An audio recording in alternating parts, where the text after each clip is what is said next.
Levítico 19.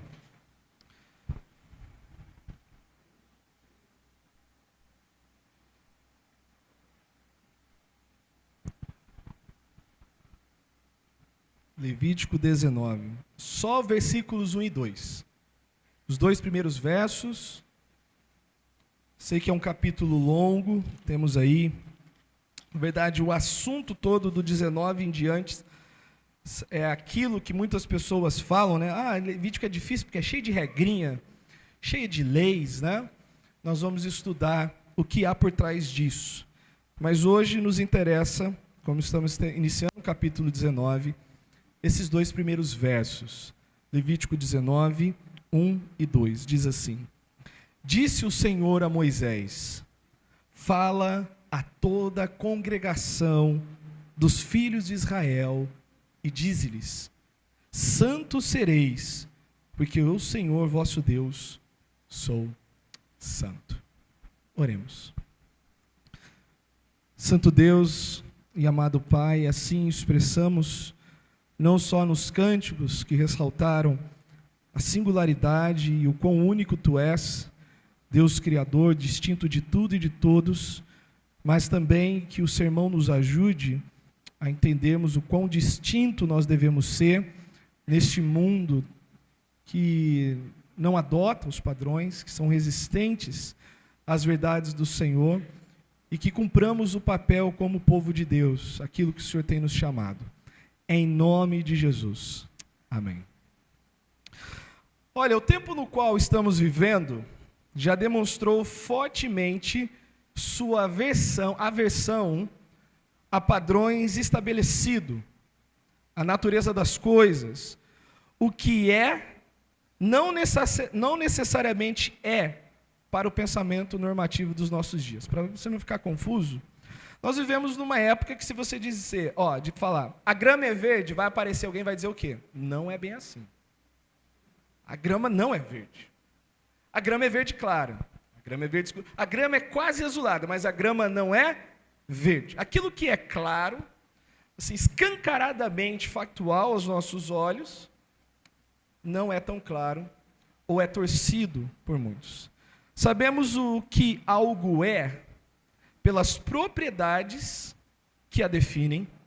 Se eu mostrar um pneu para vocês, ninguém vai ter dúvida que é um pneu.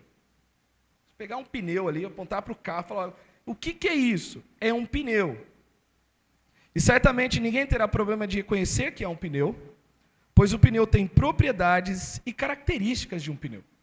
Ele é redondo, ele é de borracha, vai ter a marca da fabricante, por dentro tem lá uns fios de aço que o pessoal usa para fazer a corda do berimbau, tem um monte de coisa. Mas todo mundo, se bater o olho, não vai ter dificuldade de falar: não, isso aqui não é um pneu. Isso daqui é uma jarra de poço. Ninguém vai chegar absurdamente a dizer isso. Mas presta atenção nisso. O mesmo, infelizmente, não se aplica em nossos dias para o que significa ser crente. As coisas mais naturais e mais óbvias possíveis já distorcem, já mudam o sentido, já mudam a natureza. E quando a gente perguntar assim, o que é ser um crente? O que é ser um cristão? O que é ser um discípulo de Jesus? O que é ser salvo? O que é ter um relacionamento com Deus? Ou como que eu sei que alguém tem um relacionamento com Deus? Tá? A Bíblia sempre foi, é e será clara quanto à natureza, propriedade e característica de alguém que é salvo. Mas o ser humano complica tudo. Sempre vai ter alguma desculpinha para tentar justificar alguma falta, alguma coisa. O discurso do capítulo 19 serve como norte sobre esta questão. Então, se olha, falar o que é ser um salvo, e a palavra crente é muito genérico, mas no popular todo mundo entende o que é ser crente. Então, a comunicação ela atinge o seu propósito. Aquilo que Deus possui e manifesta, em certa medida, é inconfundivelmente comunicado para com aqueles que estão em aliança com Ele. Em outras palavras, aquele que se afirma, eu sou um cristão, eu sou um crente, eu vou para o céu, né? Vamos pensar mais nisso. Essa pessoa, ela vai se parecer com Deus de alguma maneira. E eu acho que vocês estão entendendo o que eu quero dizer, se parecer com Deus. Não é Deus em essência e natureza absoluta, mas ela vai demonstrar a influência de Deus na vida dela de tal maneira que vai ficar claro que essa pessoa tem uma ligação com Deus. Está se relacionando com Deus, está vivendo para Deus. E o capítulo 19, ele vai tratar isso de uma forma muito mais prática, não dentro da igreja, mas fora dela. E lá fora não é onde o pessoal viaja na maionese, pisa na bola, né? Quando se fala de crente, fala, mas foi um crente que não me pagou.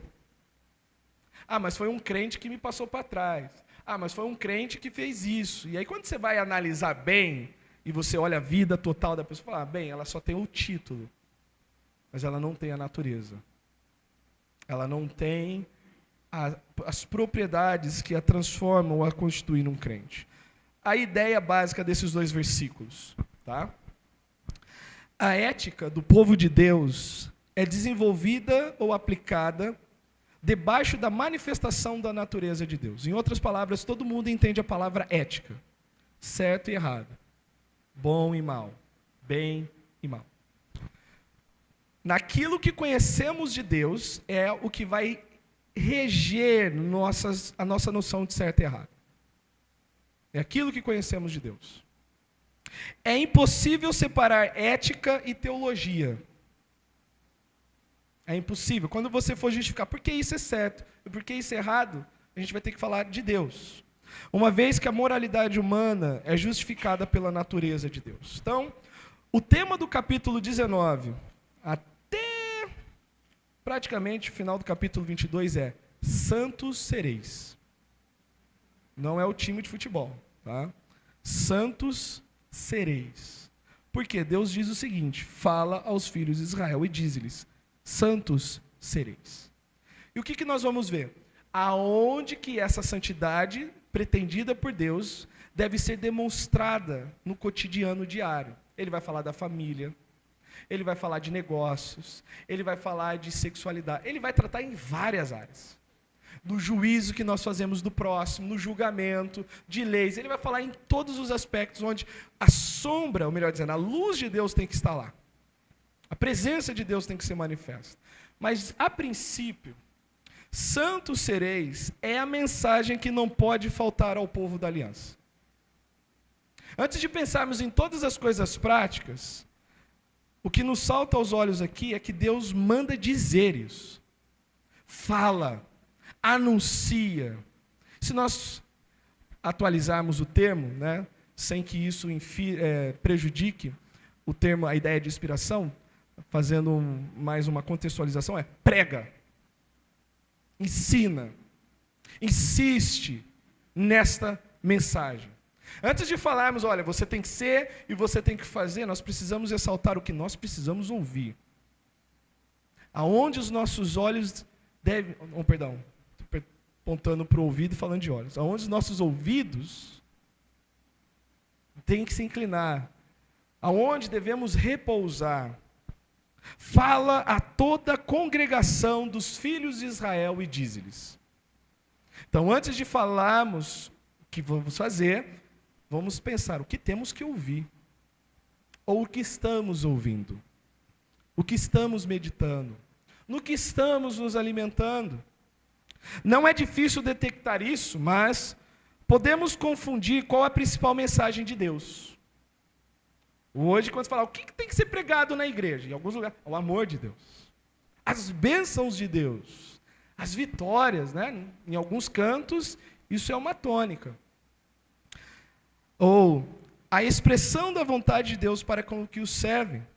Em ambas as alianças, Deus deixou essa mensagem. Santos sereis. Nós lemos em 1 de Pedro 1,16, pois está escrito, sede santos, porque eu sou santo. Na antiga aliança, santos sereis, porque eu, Senhor vosso Deus, sou santo. A mensagem sobre a santidade deve nos levar primeiro a meditar não em nossas ações, atitudes ou feitos, se esses estão certos ou não, mas visa capturar nossa atenção totalmente para a pessoa de Deus, seu ser, sua natureza e seus atributos. Então, quando nós estamos falando de santidade da sua mensagem, eu sei que ela vai, vamos dizer assim, desaguar no oceano das ações, daquilo que fazemos, as ações, daquilo que pensamos, mas antes disso nós precisamos olhar para a nascente, a fonte que é a pessoa de Deus, a sua natureza. Então há muita confusão sobre santidade, porque há pouco conhecimento sobre o ser de Deus. Então quando nós falamos, por que você procede assim? Por que você quer ser assim?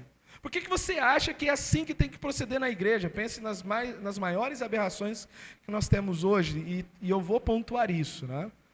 A maior delas são as igrejas que pregam ou fazem do seu estilo de vida pecaminoso a mensagem principal, como representantes de Deus. E daí nós podemos traduzir das igrejas homossexuais que temos por aí. Por que há uma distorção tão grande? Porque essas pessoas não conhecem a natureza de Deus. Elas vão anunciar um Deus que elas não conhecem, que elas não fazem a mínima noção. Mas nós podemos falar delas, e isso pode ser um problema no nosso quintal. Isso pode ser um problema na nossa casa. Isso pode ser um problema no nosso coração. A mensagem da santidade, ela chama atenção para quem Deus é. Nós estamos expondo 2 de Pedro, crescer na graça e no conhecimento de nosso Senhor Jesus. Para que vivamos uma vida cheia de graça, paz, plena de piedade, desfrutando do poder dele para a honra e glória do nome dele. De noite nós estamos vendo que o povo que caminha com Deus se parece com Deus. É lembrança de Deus na terra. Há muita confusão sobre santidade porque há pouco conhecimento sobre o ser de Deus. Por outro lado, é pela pregação e ensino e estudo da sua revelação, amparado pela vida de obediência, que conhecemos a natureza de Deus. Então, se alguém chegar para você e perguntar, me explica, quem Deus é? No mínimo, você tem que ter uma frase pronta. Deus é um ser único, distinto de tudo e de todos, acima de toda a criação, santo e imutável. E você pode, não precisa elencar todos os atributos, nem pensar numa ordem, mas no mínimo você tem que ter essa noção, que a santidade de Deus o torna único, inconfundível, ninguém é igual a Ele, distinto de tudo e de todos. Eu vi falando de meme, né? Uma pessoa, um ateu falando lá, porque qual é o Deus verdadeiro? A outra pessoa do outro lado, aquele que você odeia. E geralmente, ninguém odeia o Deus hinduísta, budista, shintoísta, é o Deus cristão, que é o mais, na verdade, é o rejeitado. Então você pode ter essa carta na manga. Porque qual é o Deus verdadeiro? Aquele que você odeia. Você odeia, qual o Deus que você odeia? Ele vai falar, se ele está falando com você, sabe que você é cristão. E já vai querer, e aí você já começa a evangelizar, já tem uma carta ali na manga. Mas note, esta mensagem é o que o povo de Deus busca, deve buscar ouvir, como também os mensageiros se empenharem a pregar e a ensinar. Eu sei que a gente prega expositivo, e na exposição vários assuntos saltam sobre a natureza de Deus. Mas nós estamos aqui lembrando de situações onde certos atributos são intencionalmente tirados do cronograma das mensagens, porque outras coisas dão mais resultado no meio da igreja. Eu não me esqueço que alguém fala, eu vou para a igreja para ouvir que eu sou pecador? Eu não vou. Né? Eu vou porque quero me sentir bem, né? Eu quero que ali eu saia renovado, revigorado e tal, mas a igreja é um lugar onde os filhos de Deus adoram o seu Deus. O incrédulo ele pode vir, o não convertido ele é bem-vindo, mas a igreja não é para ele, é para os salvos. Ele pode se tornar um salvo e ser agregado, mas é um lugar onde Deus designou para que aqueles que estão em Cristo prestem culto a Ele. O púlpito que abandona esse tema abraçou o engano há longo tempo. Então, primeiro, nós devemos ser santos, porque essa é a mensagem. Essa é a mensagem que nos aponta para a natureza de Deus, o seu ser. Santos sereis porque o Senhor é santo. Não tem mistério o sermão aqui. O texto ele é muito claro em nos dizer o que nós precisamos saber. Tem uma mensagem, nós devemos nos ocupar com essa mensagem, e essa mensagem aponta para a natureza de Deus. Santos sereis, porque o Senhor vosso Deus é santo. E aqui entra uma tarefa triste para quem prega. Nós nunca vamos esgotar a ideia de quão santo Deus é. Nós não vamos esgotar. A gente pode dar a ponta do iceberg para vocês, sempre. Pode ter lá uma coletânea de 15 tomos sobre o assunto, 15 livros sobre o assunto. Ainda assim, nem é a primeira página do assunto. Porque nós conhecemos a santidade de Deus na prática, em várias áreas da nossa vida, que nós pensamos, olha, eu aprendi mais do quão santo Deus é. Todos os esforços para definir a santidade de Deus acabam por se resumir a dizer o seguinte: Deus é santo, e significa que Deus é Deus. Significa que Ele é Deus porque Ele possui algo que o torna único de tudo e de todos. Deixa eu ilustrar aqui. A raiz do significado de santo é provavelmente cortar e separar. Cortar, separar. Tirei. Né? Num termo muito mais prático no nosso dia a dia. Você tem a sua caneca santificada em casa? Ó, só eu tomo chá e café nessa caneca. Eu tenho uma xícara. Ó, esse prato é o meu. Ó, esse lugar no sofá é o meu. Tá? Ó, esse lado, naquele armarinho do banheiro, aqui ficam as minhas. Isso é separado, cortado, uso exclusivo. Nós fazemos isso direto. Nós fazemos isso direto. Até na igreja, né? Bato o olho aqui, eu já espero onde certas pessoas vão sentar ali, ó. Sempre, estão lá. Né? Ali fica o Gleitson, a Valéria, aqui fica o Eduardo e a Daiane.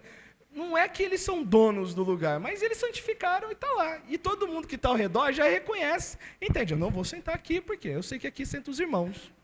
E vou deixar. Né? Não é problema. Isso não é problema. Ninguém precisa causar qualquer dissabor por causa disso. Mas não é algo distante da prática diária. Nós fazemos isso. Nós cortamos e separamos coisas para nós. Então a ideia é que uma coisa santa é cortada e separada do uso comum, diríamos secular, para um uso especial. Comum é, por exemplo, eu pegar um copo, Daisy, Sofia, Elise e eu tomarmos nesse copo. É comum para todo mundo. Santificado é se eu falar, agora esse copo só eu uso. É separado para mim. As coisas e pessoas terrenas são santas porque são distintas do mundo e dedicadas a Deus.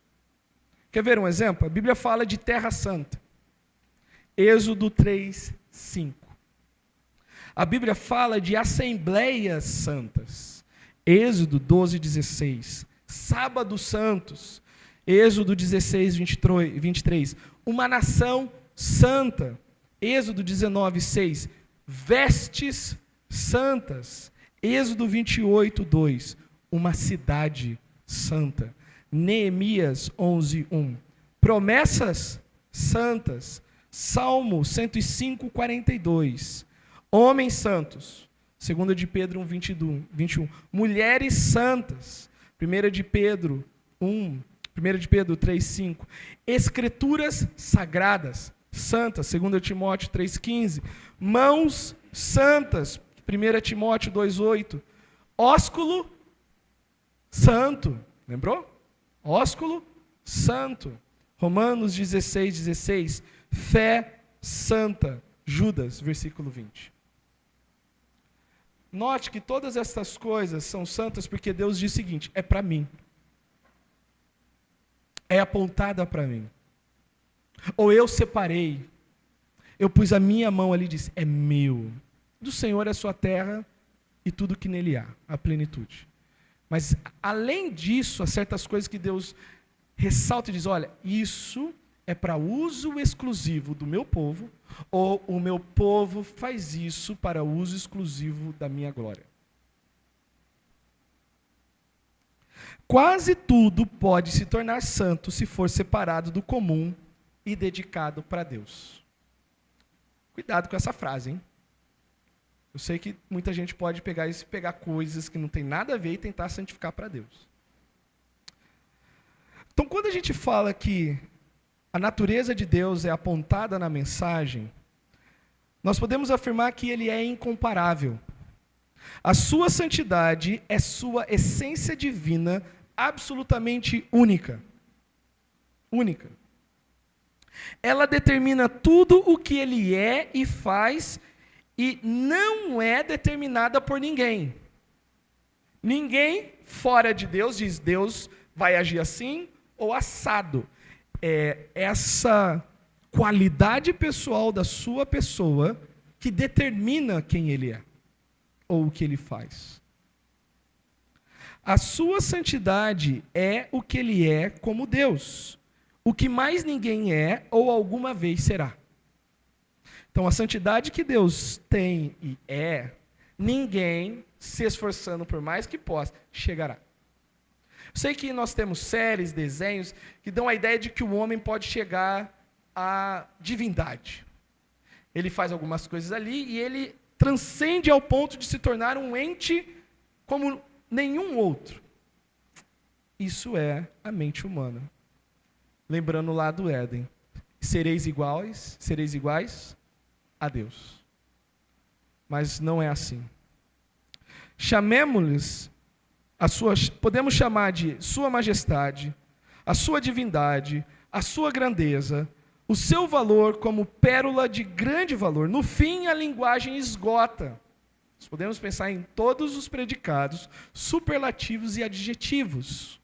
Não será suficiente para definir o que é a santidade de Deus. Na palavra santo, navegamos até o fim do mundo no silêncio da reverência, do espanto e da admiração. E essa ideia de único, nós vamos ler aqui em 1 de Samuel capítulo 2, se você está em Levítico, passe alguns livros aí. Nós vamos ler 4 textos. Primeiro livro de Samuel, capítulo 2, versículo 2. Ana, quando ela recebe a resposta do seu clamor e descobre que está grávida e vai dedicar esse menino a Deus, o seu cântico, lembra que nós estudamos hoje de manhã que o cântico é uma resposta aos atos de Deus. Ana diz o seguinte, não há santo, 1 Samuel 2,2, não há santo como o Senhor, porque não há outro além de ti, e rocha não há nenhuma como o nosso Deus. E eu sei que, irmãos, nós somos tentados e às vezes nos tornamos tímidos quando nós temos a oportunidade de testemunhar de tal maneira que fique implícito e explícito que não há nenhum outro Deus senão o Deus cristão. Às vezes nós ficamos, não, mas se eu fizer isso, vão começar a me questionar, vão falar, mas você é muito arrogante, achar que só o seu Deus. Mas, irmãos, aqueles que se encontraram com Deus, essa é a única conclusão. Não há outro santo como tu. Isaías capítulo 5, versículo 6. Isaías capítulo 5, versículo 6.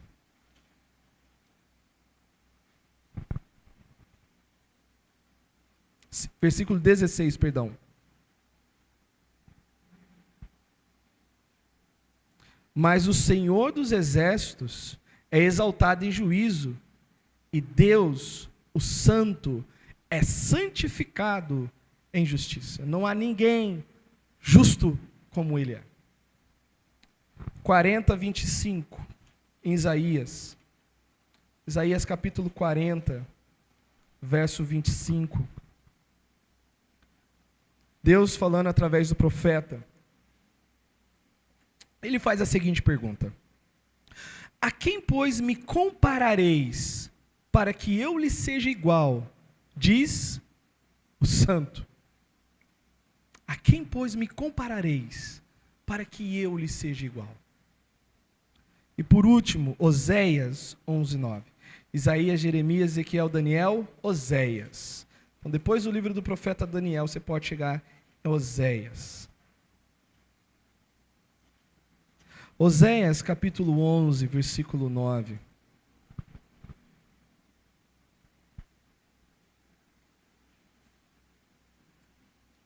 Quando Deus promete restaurar Israel e não julgá-la ou executar juízo como ele fez em Sodoma e Gomorra e Adma e Zeboim, as cidades ali perto de Sodoma e Gomorra, ele diz o seguinte: não executarei o furor da minha ira, não tornarei para destruir Efraim, porque eu sou Deus e não homem. O homem volta nas suas palavras, o homem muda, mas Deus não muda. O santo no meio de ti, não voltarei em ira. Portanto, santidade é a disposição ou condição que nos permite estar em contato com Deus. Sede santos, porque o Senhor vosso Deus é santo. Aqueles que se identificam com Deus são aqueles que o representam no mundo ao manifestar os seus atributos. São aquelas pessoas que vivem de tal forma que elas levantam um ponto de interrogação na mente das pessoas e elas são inquiridas, perguntam: mas por que você age assim? Por que você faz assim? Por que você não faz como todo mundo faz? Uma resposta: porque Deus é santo. Você não precisa apontar para você e falar: porque eu sou crente, ou porque eu sou isso. Né? Por que você não traz sua esposa? Por que você não traz seu marido? Por que você não tira essa vantagem? Por que você não faz aquilo? Você pode dizer: porque Deus é santo. Estaria certo você dizer: porque eu temo a Deus? Porque eu sigo ao Senhor? Porque eu vou à igreja? Estaria certo. Mas o impacto, acho que é muito maior se você afirmar: porque Deus é santo. Eu não vou fazer. Eu não vou me aventurar, porque Deus é santo. E eu vou terminar com a frase de um homem chamado, que eu não vou conseguir mencionar o seu nome, porque parece um alemão, e eu não vou conseguir mencionar. Mas ele diz assim: o Deus Santo quer não só separar os seus eleitos do mundo para o seu serviço, santificando-os, e aqui ele faz uma digressão, sendo a separação o sentido normal de santidade, quando relacionada ao homem. E aí ele volta no seu pensamento: mas também ver refletida num povo santo a pureza imaculada da sua própria natureza. Em outras palavras, Deus pega os eleitos e os separa do mundo para o seu serviço, para que neles seja refletido a sua natureza imaculada. Mas também aquilo que separa da impureza pecaminosa da vida humana. Então, de certa forma, ele nos separa para que o mundo conheça ele, naquilo que refletimos dele, mas também essa separação nos separa do nosso próprio pecado. E é isso que a santidade de Deus faz em nossas vidas. Portanto, santos sereis, porque o Senhor vosso Deus é santo. Vamos orar. Essa é a matéria, Senhor, que nós falhamos. E eu falho. Ciente, ó Deus, do quão limitado nós somos, clamamos a Tua graça, que nos revista de tal forma que não sejamos resistentes, nem tardios, e quanto mais recalcitrantes e duros em obedecer ao Senhor, em conhecer os seus princípios, padrões, juízos, estatutos, caminhos, a Tua direção, e escolhemos algo que o Senhor não quer que escolhamos. Ó Senhor, nos ajuda, e que lá fora, especialmente lá fora, as pessoas saibam que nós somos separados pelo Senhor, e que Tu és um Deus santo. Em nome de Jesus. Amém. Deus abençoe, e até semana que vem, se assim o Senhor permitir.